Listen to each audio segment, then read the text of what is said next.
then we will know what reality is and how we should cope with it and with everything that happens. החוכמה הזאת לא מתגלה לאדם בצורה טבעית, אלא מחכה עד שהאנשים, עד שאדם יגיע לאיזשהו גובה, לאיזשהו רמה התפתחותו. This wisdom does not manifest itself naturally, but it waits until a person has come to a certain level of readiness. ולכן רק בזמננו היא מתחילה להתגלות לאנשים. That is why only at this time it is beginning to וכל השנים surface, קודמות, to appear to people. וכל השנים קודמות, אלפי שנים הקודמות, כדי לא לבלבל את האדם, הייתה נסתרת ממנו. And that is why it's been hidden for thousands of years until now, so as not to confuse people. האנשים היו חושבים שהם נמצאים בעולם שקיים אם אדם נמצא בו או לא נמצא בו. People thought that they existed in the world that exists, whether they exist in it or not. שהעולם שלנו קיים היה גם לפני שאנחנו התחלנו כאן בכלל להיות בעולם הזה, ויכול להיות שאנחנו נעלם מהעולם הזה והעולם ימשיך לחיות.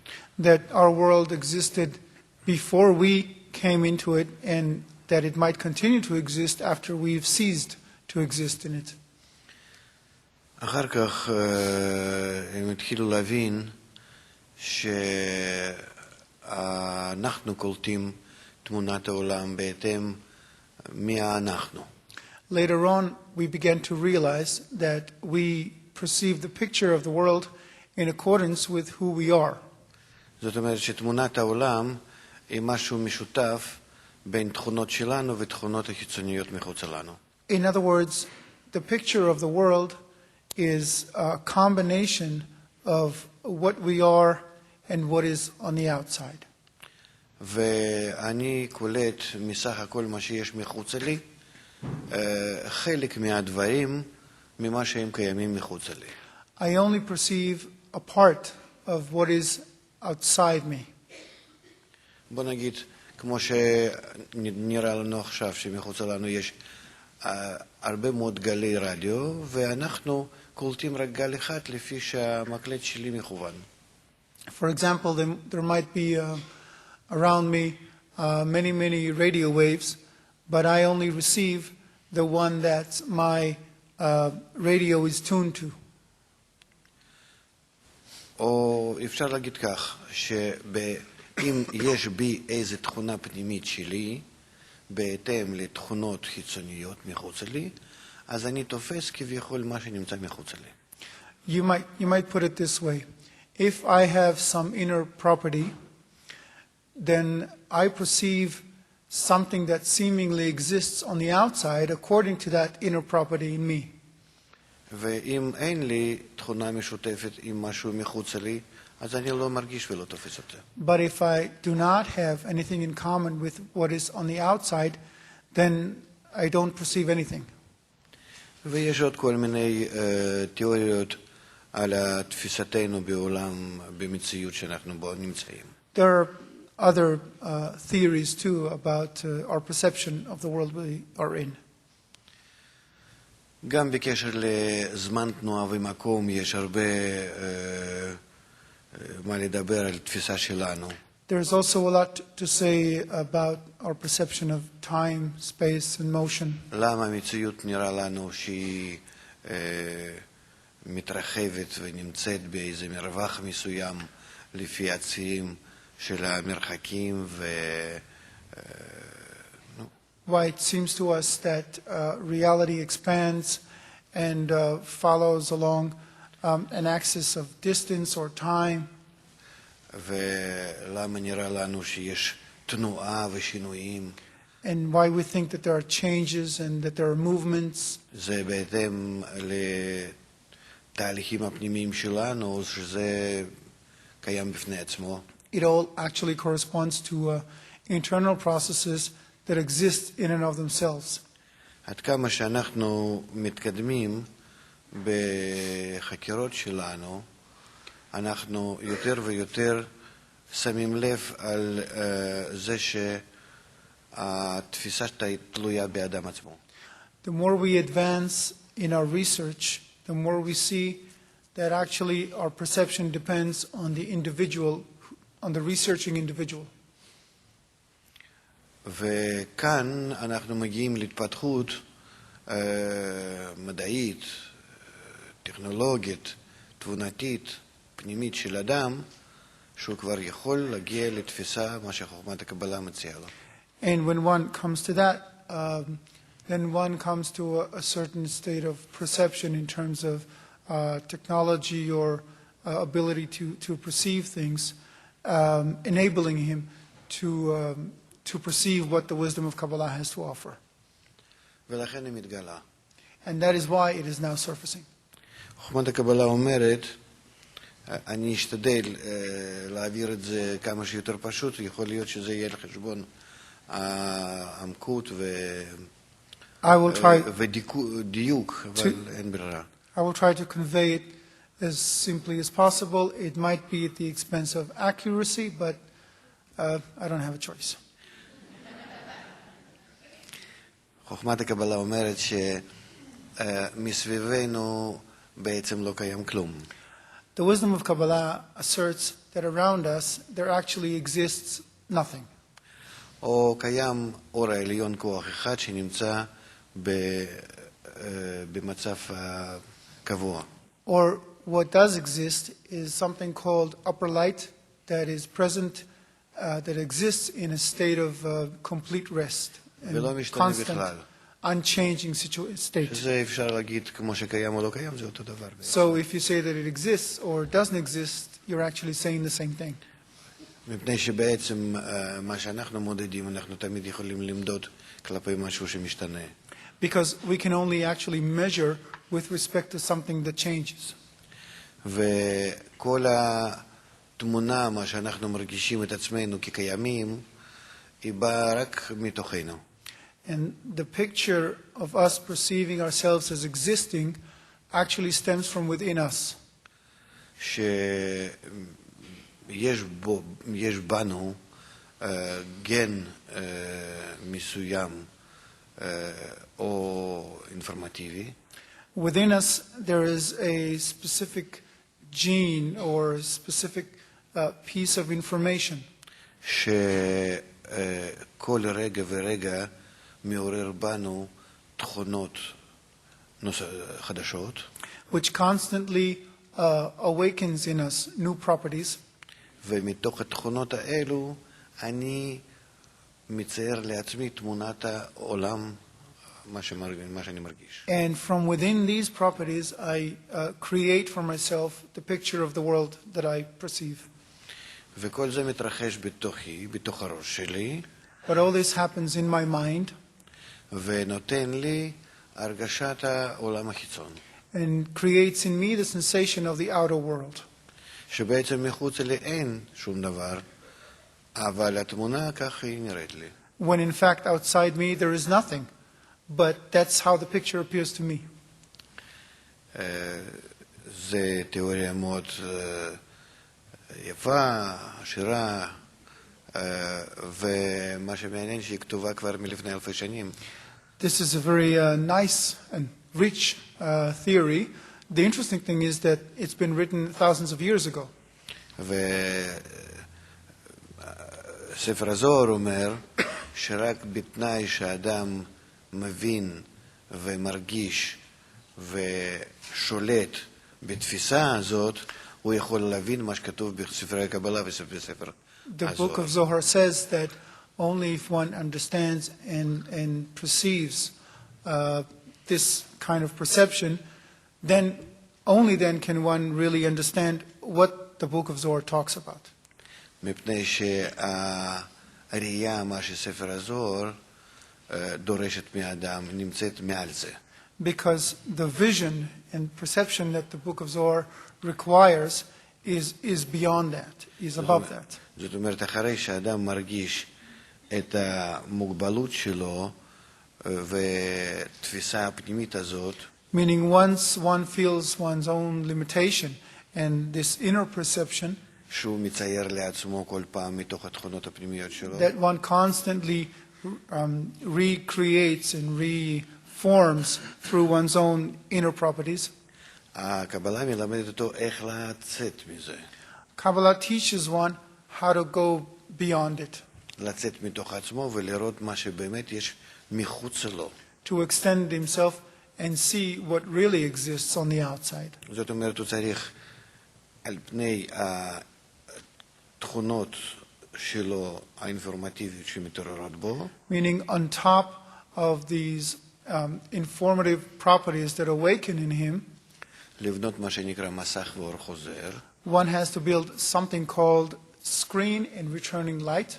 זאת אומרת, דווקא על פני התכונות האלה להתרומם מעליהם, Meaning to transcend and go above these properties. ותכונות האלה אז הן באמת נותנות לו אפשרות להתעלות. And then it is these properties that give him the possibility of transcending them. דווקא בזה שהוא דוחה אותם, כל אחד לפי האופי וחוזק שלו, הוא יודע איך לבנות כלים לראות מחוץ לעצמו. Specifically by rejecting them, one learns how to build the tools to see beyond himself in accordance with that specific property. ובאמת כל התכונות שלנו הפנימיות הן ניתנות לנו לשימוש כזה. And this is in fact why every inner property that we have is given to us. ואז שאדם יוצא מזה שמרגיש רק את עצמו ומצייר את העולם רק בתוך עצמו, And then when one stops feeling the world only within and picturing the world only within, הוא מתחיל להרגיש מרחב מימד אחר לגמרי, one begins to perceive and feel a completely different realm שלא תלוי בו בכלל. that is completely independent of the individual. כי כל התכונות שלו הם היו רק כדי להתעלות מעליהם. Because all our properties were only in order to transcend them, to go above them. הוא חייב אותם ומרגיש אותם וצריך אותם ונשאר אדם, אבל כל פעם עכשיו הוא כאילו נשען עליהם, רוכב עליהם. We have to have them and we remain human, but it's as if now we rely on them and sort of ride them.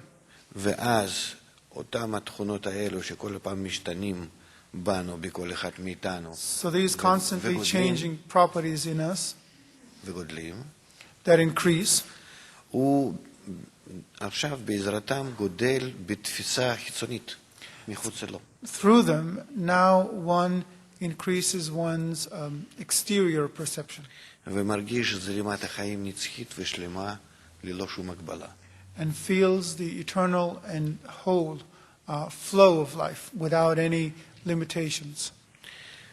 בהתאם לזה הוא מרגיש כוחות שפועלים על כל המציאות שלנו, כוח אחד. Accordingly, one feels the one operating force in reality. דברים שבשבילנו נראים כמקרים לא צפויים, לא נודעים, לא ידועים, מתחילים להיות מובנים לו. Things that to us seem unexpected, unknown, unfamiliar, become familiar and known and understood. ועוד ועוד ועוד, ודאי מה שכולם יודעים על הסיפורים על העולם הרוחני. And, well, of course, we all know many stories about the spiritual world, שזה כוחות שפועלים ומפעילים את המציאות שלנו. which is forces that operate our reality. זה הכל הוא מרגיש ככוחות שנמצאים אחרי התמונה שלנו, תמונת העולם שלנו. One comes to feel it as forces that exist beyond and behind our picture of reality. זה דומה לתמונת סטריגה שרואים את החוטים מאחורה. It's like an embroidery picture where you can see the picture at the front, and at the back you can see all the little threads. אז הוא מרגיש במיוחד, ומה שמגלה זה הקשר בין הדברים. So what one finds is the connection between things. וכל זה נותן לו ידיעה על עצמו ועל העולם. And this gives one knowledge about himself and about the world. לכן החוכמה הזאת נקראת חוכמת הקבלה. חוכמה איך לקבל כל המציאות בצורה הנכונה. This is why this wisdom is called the wisdom of Kabbalah. It is the wisdom of perceiving the knowledge about reality in the right way. זה דווקא מתגלה בזמננו, מפני שאנחנו נמצאים בזמן מיוחד. The reason it is manifesting specifically at our time is because now is a special time. שמצד אחד יש לנו כל כך הרבה אפשרויות להצליח בעולם הזה, ומצד שני אנחנו לא מסוגלים להצליח. Where on the one hand we have so many possibilities for success in this world, and on the other hand we fail to succeed. וחוכמת הקבלה היא לא מבטלת חס ושלום שום חוכמה ושום מדע ובכלל ההתקדמות והתפתחות האנושות. The wisdom of Kabbalah does not revoke or cancel any kind of science or field of science or any kind of development. היא מכבדת הכל מה שאנחנו השגנו תוך אלפי שנות ההתפתחות. It respects everything that we have accomplished over thousands of years of development, evolution. היא דווקא אומרת שעל פני כל המדעים וההישגים האלו אנשים יצטרכו אותה. It says that people will need it on top of all the existing sciences כדי רק לקבל נכון את המציאות שבו הם חיים. in order to perceive the reality that they live in correctly. ולכן היום אנחנו מרגישים רצון לזה, התעניינות לזה. This is why there is so much interest and desire for that today. ואני מאוד מקווה שעוד הרבה אנשים יבואו לפתוח את העולם הנכון, האמיתי שבו הם חיים על ידי חוכמת הקבלה. And I'm very hopeful that many, many more people will come to open up and see the real world that they live in through the wisdom of Kabbalah. כי ההרגשה שאדם מקבל מזה שנפתח לו העולם הנכון, התמונה הנכונה, Because the feeling that one acquires when the real and genuine picture of reality opens up נותנת לו הרגשת החיים הנצחיים, זרימה נצחית בלתי מוגבלת. it provides one with the sensation of an eternal life, an eternal flow of life. שבעצם החיים שלנו דוחפים אותנו היום לזה. And today our life is pushing us in that direction. זה מה שרציתי לספר עליו. That's what I wanted to say. תודה.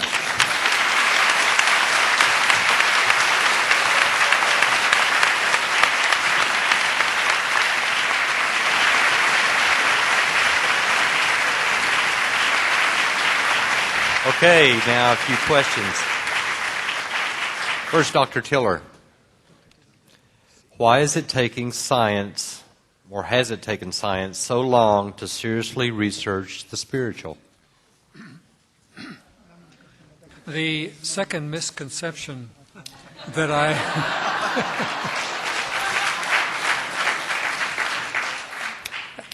actually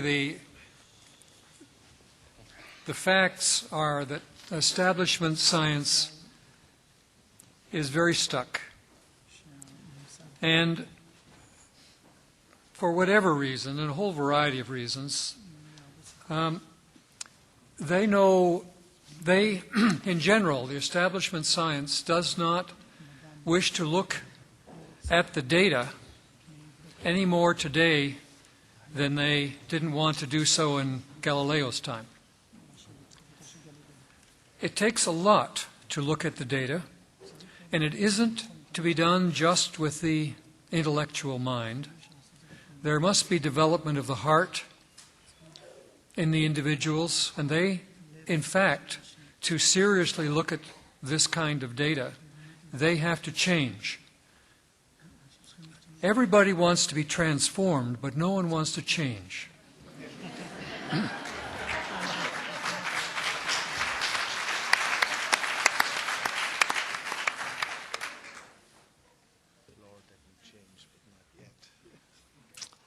Dr. Wolf, where do you see science in 20 years with relation in terms of studying spirituality?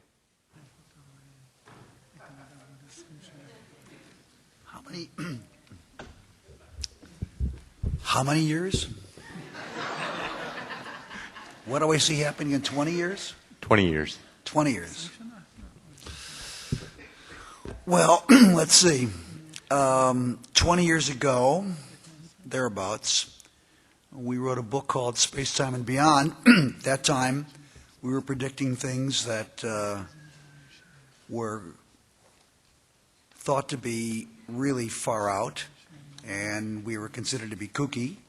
And we were just talking about time travel and wormholes and things that were just still on the borderlines of what might be called, let's say, kosher physics.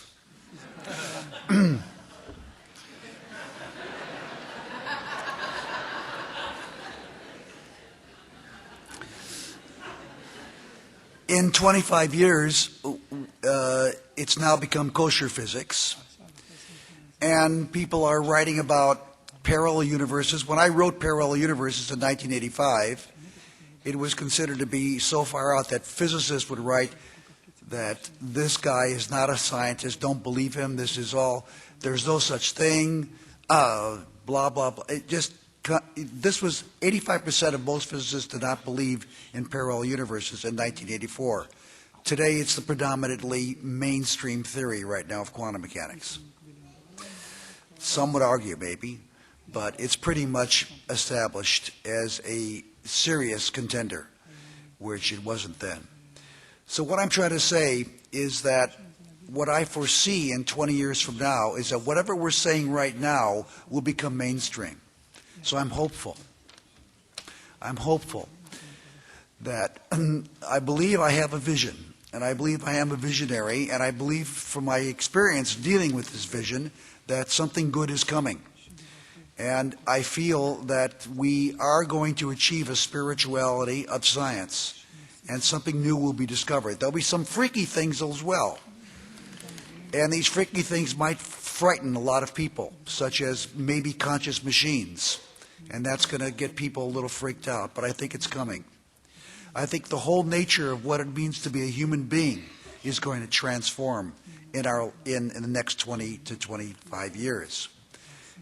Maybe I'm being overly optimistic, but I don't think so. What's happening right now in biology and in physics is so remarkable that I think that it's going to be natural that consciousness and spirituality become an integral part of what we're doing with ourselves and with each other. I'm hoping that it's going to transform our whole concept of the politic, of what politics is all about and what it means to be a human being. That's what I see.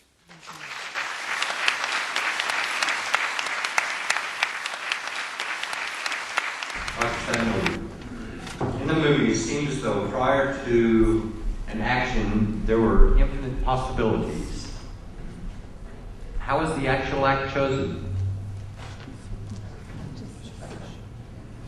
I think if I understand the question correctly, the questioner is referring to really what is what's the central or one of the central unanswered questions in physical theory today, and it's at the heart of quantum mechanics, and it's really one of the things that makes it remarkably fascinating for anybody who goes into it. Namely that,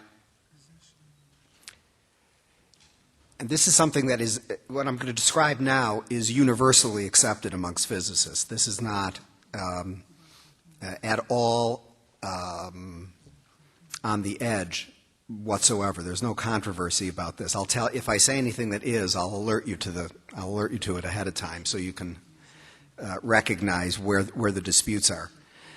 So what quantum theory basically says, and this has been confirmed repeatedly, is that as events unfold in the physical world,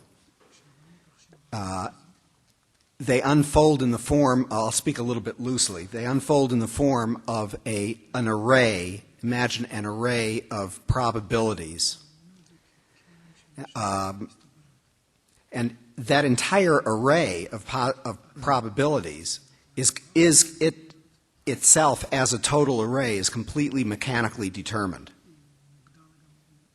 However, moment to moment, if you slice time up into individual time steps instead of thinking of it as a continuum, at each moment, only one of that array of possibilities is chosen. In some physical circumstances, you could speak literally of an infinite number of possibilities, and in other physical circumstances, the number of possibilities is discrete. There may only be 2 possibilities, or there might be 8, or 2 to the 100th. But only one turns out to be what actually occurs, and therefore is what we experience, or produces our experience.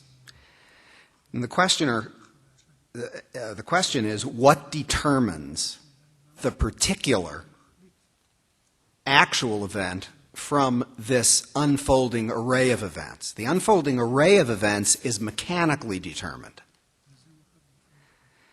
But what determines the selection of the individual event? And there is absolutely no answer to that. Nobody knows what does that. That is the great confounding mystery of quantum mechanics. Earlier in the discussion that we were having today amongst all of us, I referenced the fact that a very, very profound and deep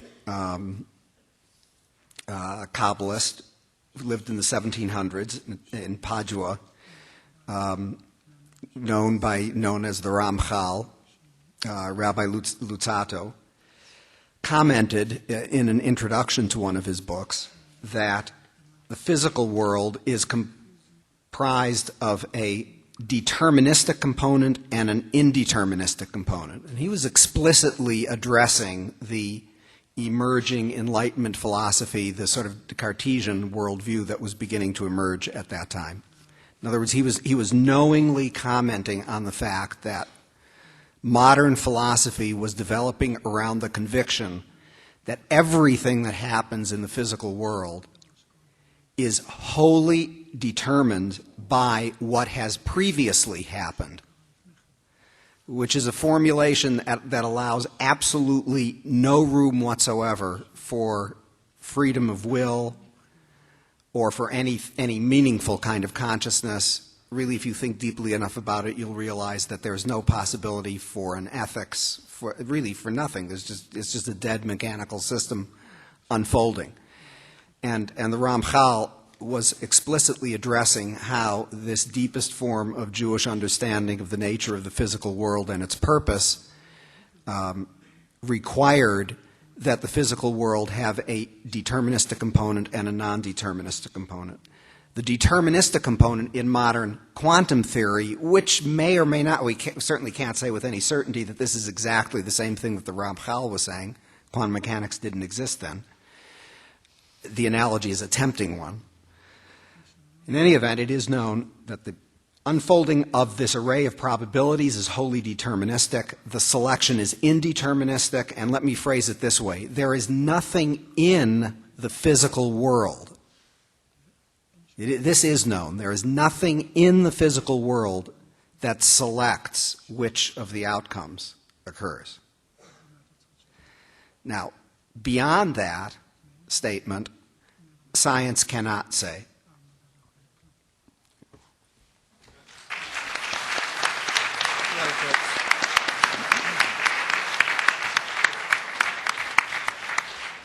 Dr. Leitman, What does a person have to do to experience the spiritual?